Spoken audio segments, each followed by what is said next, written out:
ಇನ್ನು ಕಾಫಿನಾಡು ಚಿಕ್ಕಮಗಳೂರು ಭಾಗದಲ್ಲೂ ಕೂಡ ನಿರಂತರವಾಗಿ ಮಳೆ ಸುರಿತಾ ಇದೆ. ಇದರ ಪರಿಣಾಮ ಏನಾಗ್ತಾ ಇದೆ ಅಂದ್ರೆ ಒಂದು ಕಡೆ ಸಾಲು ಸಾಲು ಅವಾಂತರಗಳು ಸೃಷ್ಟಿಯಾಗ್ತಾ ಇದ್ರೆ ಮತ್ತೊಂದು ಕಡೆ ಮುಂಜಾಗೃತಾ ಕ್ರಮವಾಗಿ ಶಾಲೆಗಳಿಗೆ ಅಂಗನವಾಡಿಗಳಿಗೆ ರಜೆಯನ್ನ ಘೋಷಣೆ ಮಾಡಲಾಗಿದೆ. ಕೊಪ್ಪ ಶೃಂಗೇರಿ ತಾಲೂಕಿನಾದ್ಯಂತ ಪ್ರೌಢಶಾಲೆಯವರೆಗೂ ಕೂಡ ರಜೆ ಅನೌನ್ಸ್ ಆಗಿದೆ. ಜಿಲ್ಲಾಧಿಕಾರಿ ಭನ್ವರ್ ಸಿಂಗ್ ಮೀನಾರಿಂದ ಆದೇಶ ಹೊರಡಿಸಿರುವಂಥದ್ದು.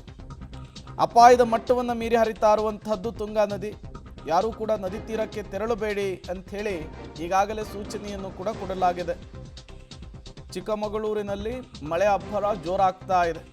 ಕಳೆದ 3 ದಿನಗಳಿಂದಲೂ ಮಳೆ ಬಿಡುವೆನೇ ಕೊಡ್ತಾ ಇಲ್ಲ. ಅದರ ಪರಿಣಾಮವನ್ನು ನೀವು ಗಮನಿಸ್ತಾ ಇದ್ದೀರಿ. ತುಂಗಾ ನದಿ ಅಕ್ಷರಶಃ ಕೆಂಪು ಬಣ್ಣಕ್ಕೆ ತಿರುಗಿದೆ.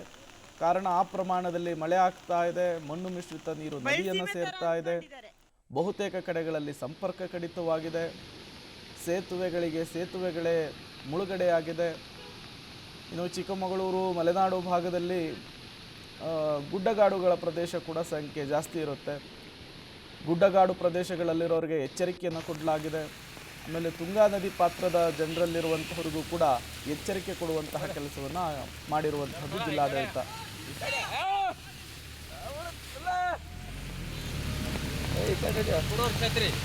ಛತ್ರಿ ತಗೊಳ್ಳಿ ಬರೋದ ಏ ಬಾರ ಹುತ್ತರಂಡಿದ ಏ ಬಾರ